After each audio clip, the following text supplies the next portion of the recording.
Just being honest. Nothing but the truth, yeah. Nothing but the truth, yeah. Honesty, CJ, honesty.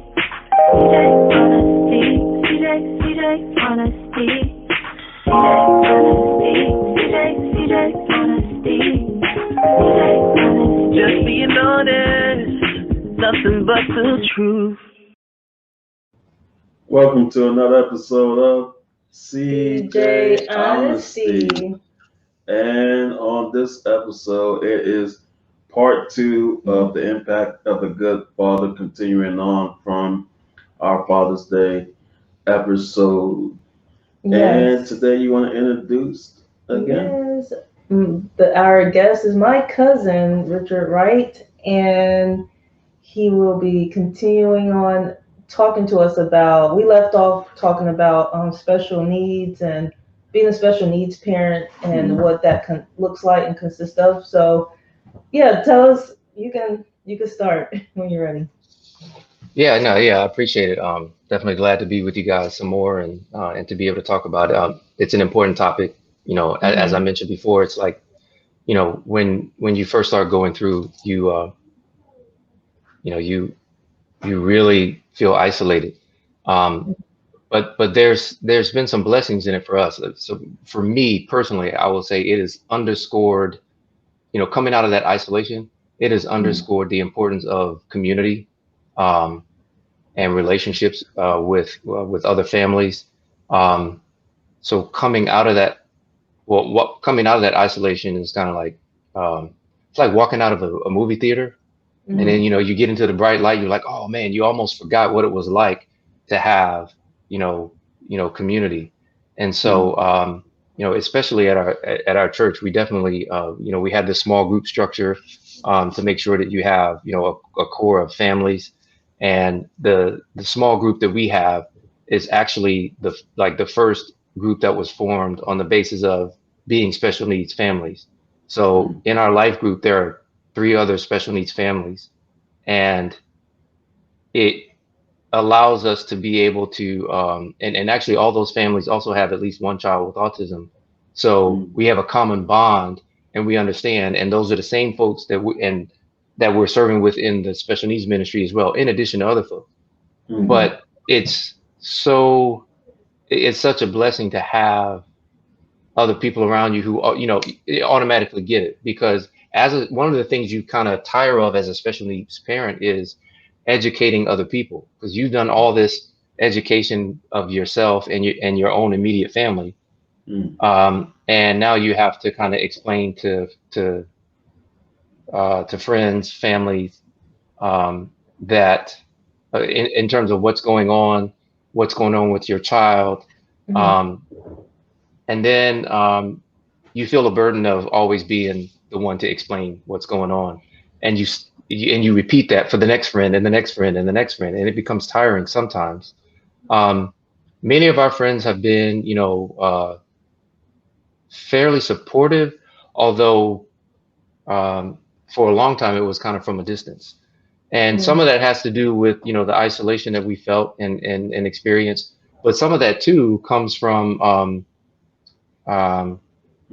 not really being vulnerable. So that's one of the things that's one of the blessings too, is, in order to be able to, participate in community and lean on the people you do life with, you have to learn. It's forced me to learn to become more vulnerable, which is typically something that you don't really hear in the same sentence as dad. We typically think of dads as, strong and macho and, always have all the answers, but vulnerability isn't something that, we ascribe to as being comfortable for maleness or masculinity.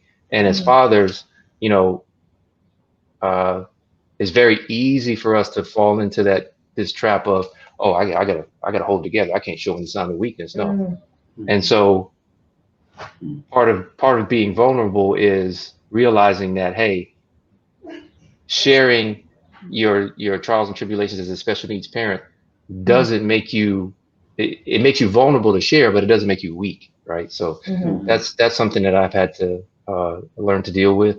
And I've had to get more comfortable telling our story.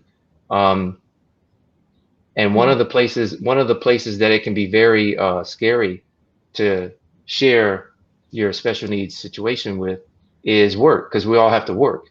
And as special needs parent, many special needs parents find that it's disruptive to work.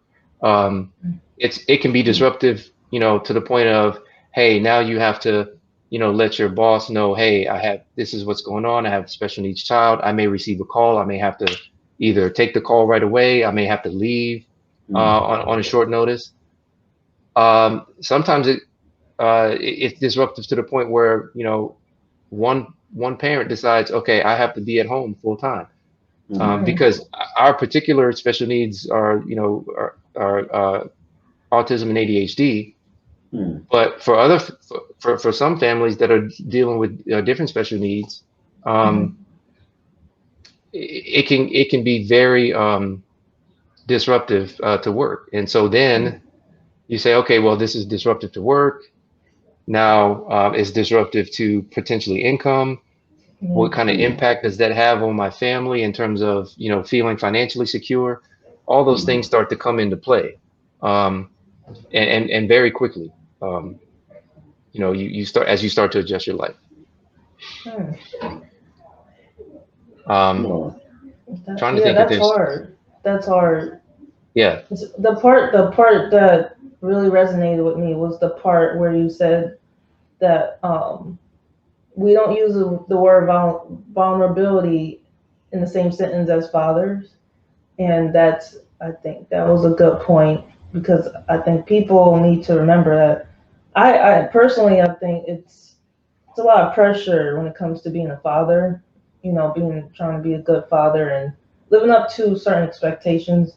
And sometimes, men go through a lot too that we don't know about. So that's a good point. And it's okay to be vulnerable,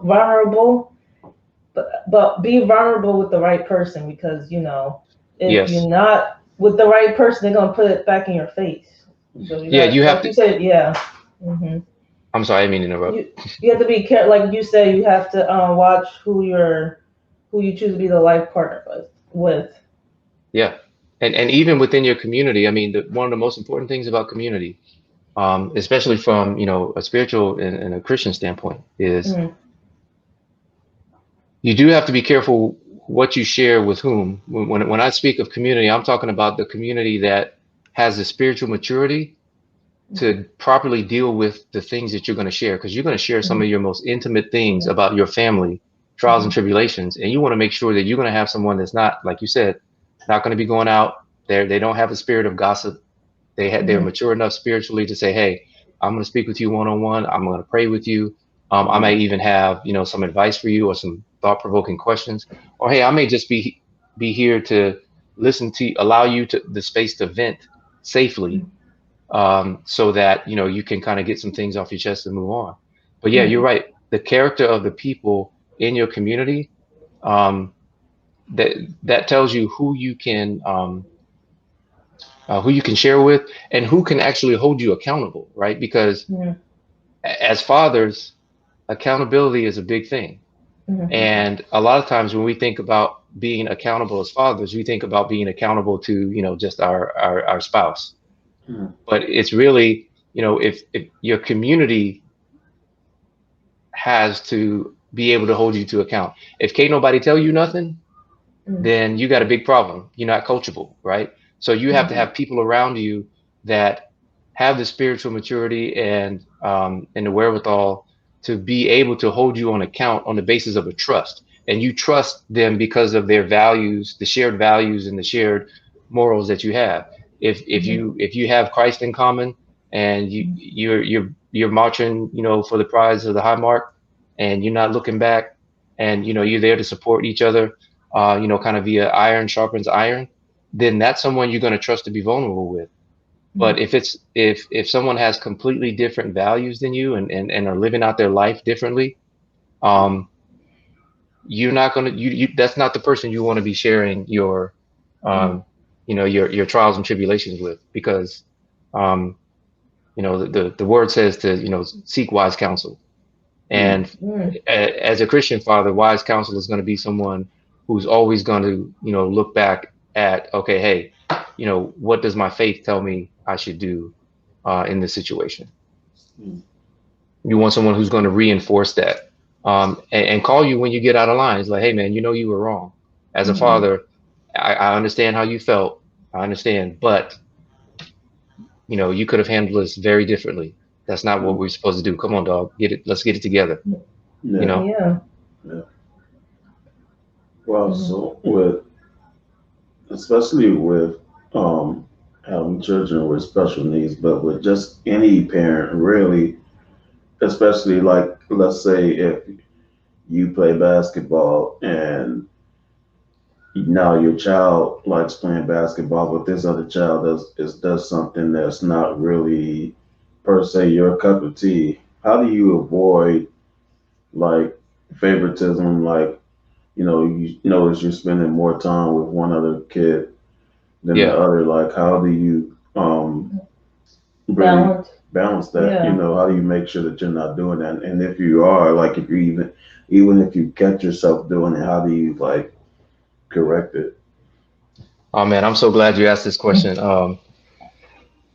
This kind of goes back to, we talked about earlier that, the children are individuals, right? Yes. And they're gonna have their own interests, at different ages, right? So like when my oldest was coming up, he was into dinosaurs.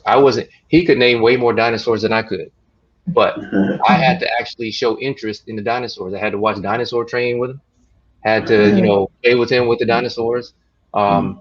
He got into Legos, loved Legos. I had to, I had to get into Legos. So whatever your children are into and what they're interested in, whether it's something that you were interested in or not, right?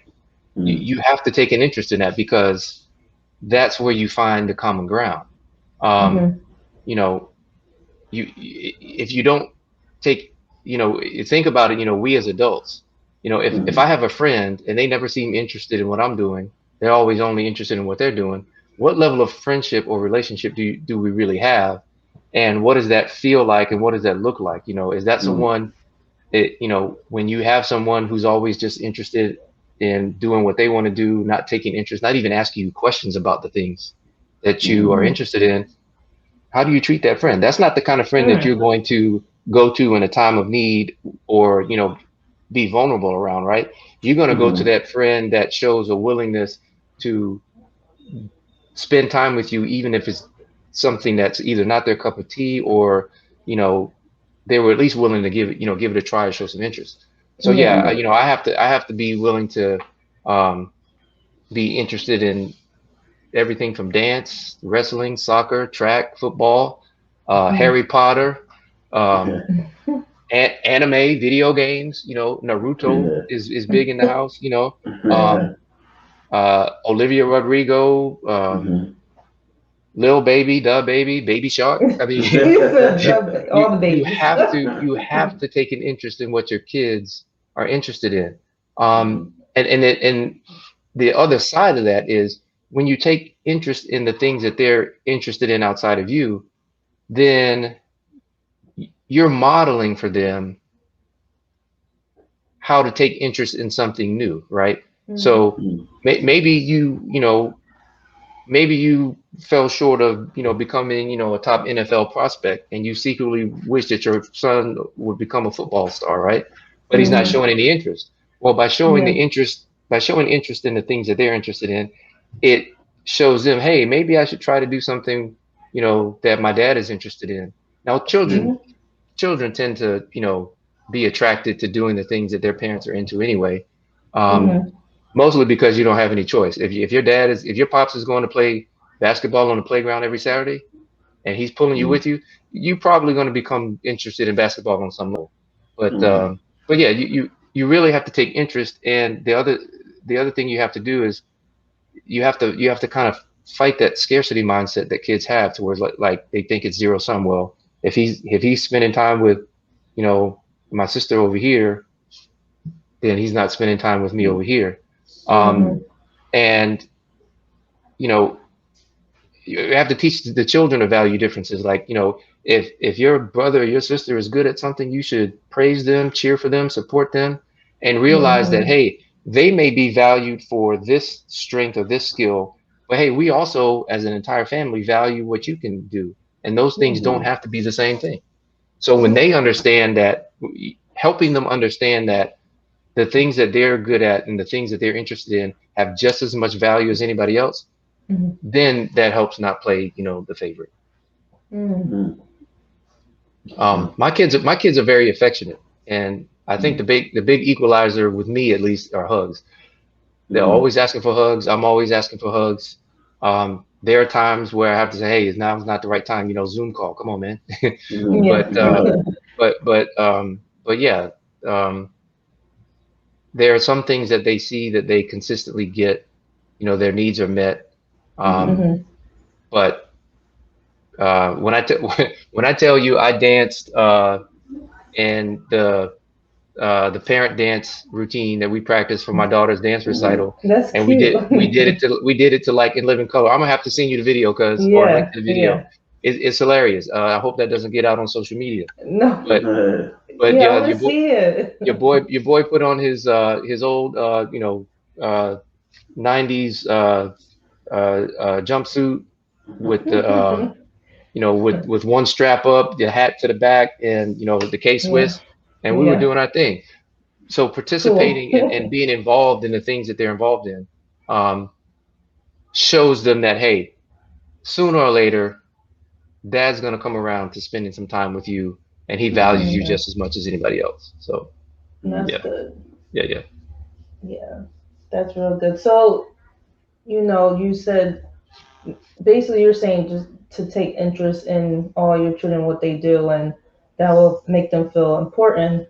And so how, besides that, how do you like pick up on things about your children when it comes to supporting them without them like telling you verbally? I'm gonna say presence multiple times here. Presence is necessary because you really have to be observant. You really have to be watching, and you can't do that if you're not present. When it's all said and done, years from now, my kids are gonna remember the time that I spent with them, or didn't, or conversely didn't spend with them than they did. So what I would say is they will always remember your presence more than your presence. So presence CE than presence TS, right? A lot of times we get, as dads, we can get caught up in, being that primary role of provider. It's like, okay, hey, that's table stakes. That's part of the family. That's understood. And children don't expect to think about, whether or not their basic needs of food, clothing, and shelter are met. So the provision is not the main thing. I know one of the things that I had to do, and I've done through, various means, whether that be counseling, reading, or whatever. Like when it comes to learning about being vulnerable, I had to learn about by reading books and stuff. But I've learned to watch and listen for tone. Watch body language. When the body language is contradicting what someone is saying, what a child is saying, then you say, okay, and then you got to ask questions and just listen. We often say children are meant to be seen and not heard. I like to think, we should hear children. There's a time and a place for it, of course, but they have to be heard. And so when you see that something's not quite lining up based on your observations, or you hear a different tone, then you just kind of ask questions. And one of the other things that I've had to do is develop more of a emotional language to be able to describe feelings. That's one of the toughest things to do as a dad, I think, because I think as men we don't really have as strong of an emotional language in terms of how am I describing feelings. And so as I learned to do that, I learned to engage my kids with how are you feeling? And if you get I don't know, or you get sort of a I'm okay, or just a one-word answer, then you start to say, okay, well, hey, are you feeling happy? Are you feeling sad? Are you feeling disappointed? And helping them really differentiate between them. So I would say picking up is about being observant and asking questions and listening. That's how you notice the things. They're not always going to bring, their most major concerns. They're not always going to bring them to you, unless you create an environment to where they feel safe bringing that to you, right? So, Well, if they, yeah, but no, I was gonna say, I want to talk about something because we maybe got maybe like another 8 minutes. I okay, want to talk about something that everybody pretty much has been dealing with. Not everybody, but Well, a when you lot go of on, people, yeah, especially since COVID. yeah, that's what I meant to say. A lot of people have been going through. If you look on people's social media and everything, that thing is mental health. Yeah. And then how do you deal with your mental health with, the challenges of just being a father in general? I think is underestimated to be a father because there's so many people nowadays who grew up without a father. So I think we have lost the respect and lost the knowing the responsibility and everything it takes to be a father because nobody, it's not common nowadays. So how do you deal with the pressure, and everything that comes with being a man and being a father? I haven't always dealt with it, in the best way. I've had to learn. I still don't always. We get stressed. Sometimes we yell at our kids, we yell at our family because we're in response to stress. One of the things that I would say is, I'm gonna tie back into the special needs briefly. In terms of learning about my son's special needs, I learned about my own. I live with inattentive ADD. And so managing my attention is something that I've had to learn how to do. But I initially sought counseling and therapy on the basis of being a dad who was feeling stressed about, being a special needs parent. Really, it was probably about being a parent in general, but being a special needs parent, trying to, always, appear to be in control, strong, afraid to be vulnerable. And in that process, I learned the value of therapy. I mean, if you have access to it from a financial or healthcare standpoint, take advantage of it. Like a lot of companies, especially corporations, have what they call employee assistance programs, where you can have they'll sponsor 8 sessions, and then after that, you gotta pay for it with your benefits. But yeah, take care of yourself. Especially if you have old hurts, whether it be from growing up or traumas that you haven't healed from, you have to go through a process of healing from those and overcoming those, because those will hinder you from giving your best to your family and to your children. You have to heal. I've heard it said that you can't give what you don't have, but you can certainly give what you do have, and sometimes you don't realize you have these old hurts and or maybe even some negative behaviors, whether that be fear, anxiety, what have you, because of some things in your past that you have to really deal with. And then I've learned to ask for solitude. I tell my kids, hey man, dad needs solitude. It's almost like you have to learn. I had to learn to call time out. I had to say, hey, you know what, time out, and develop the kind of communication relationship with my wife that would allow that. Like if I need a break, hey, I just got home from work. I need 10 minutes to just right. Yeah, woozah. Yeah, because when you come through the door, kids, hey, they hadn't seen you all day, and it's a wonderful feeling, right? To have to be greeted warmly by the family, but say, hey, if I engage you right now, you're not going to get your best dad. So give me about 10 minutes, and then you're going to get the best dad, right? So. Wow. That was good advice. Yeah. Oh, and this is where community comes in again. You got to talk to got to talk to other fathers. Talking to other fathers, you got to be able to vent, and like we talked about earlier, being vulnerable to the people who can be responsible with it, because and I had to learn that I needed to be able to vent to somebody other than my spouse, other than my wife, because when I'm venting, then I can't put all of the onus on her to listen and process it, because she's emotionally invested in my well-being. If I have somebody else to vent to, that not only benefits my mental health, but it benefits hers as well, right? Because now my venting doesn't become a strain on our relationship. So yeah, I had to learn that one. Yeah, that's a good point. So you're basically saying to have some friends. Oh yeah, you need some people. You need some people to community. I'm telling you, community. I can't say it enough. I can't say it enough. Well, at least friends where I do have friends. I'm saying spiritual. You know, it's a difference. Yeah. Like, yeah, you need to surround yourself with spirit, like someone who has in common with your spiritual beliefs. That's the difference. Yeah. I mean, the enemy's strategy is to isolate us. If he can get us by ourselves, I mean, that's why he. I mean, think about it. When he took Jesus out to the desert, he knew what he was doing. He was trying to isolate. So he wants us to be cut off from those people who can encourage us and build us up and also hold us accountable. Because if he can do that, then he can have his way with us. So yeah, we need that community. Yeah. You just drop a gem. Wow. That's a good one. Yeah. So if you was able to give two advice to a struggling a guy who's struggling to be a father, what would that two advice be? Oh man, you limit me to two. Only two, yeah. That's how much time we have. Okay, be present. Presence. Or maybe three, maybe two more. Yeah. I would say be present. Practice good self-care, and the mental health, heal from those wounds, and understand that you're going to make mistakes.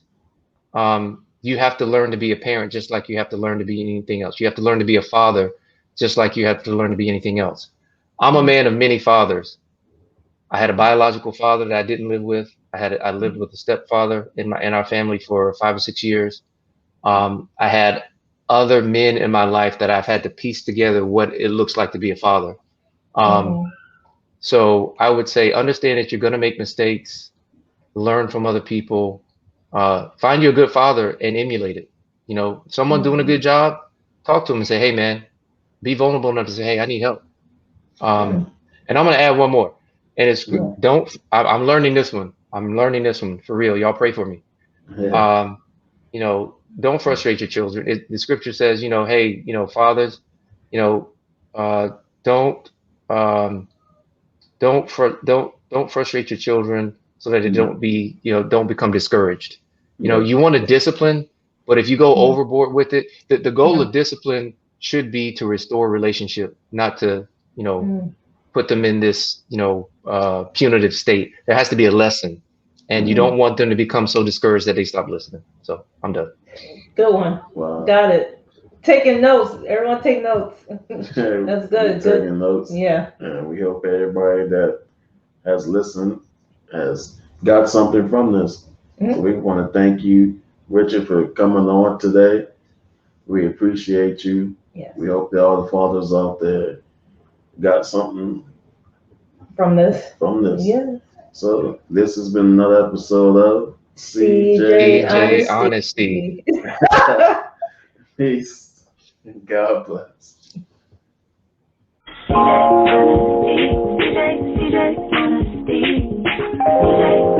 Just being honest, nothing but the truth.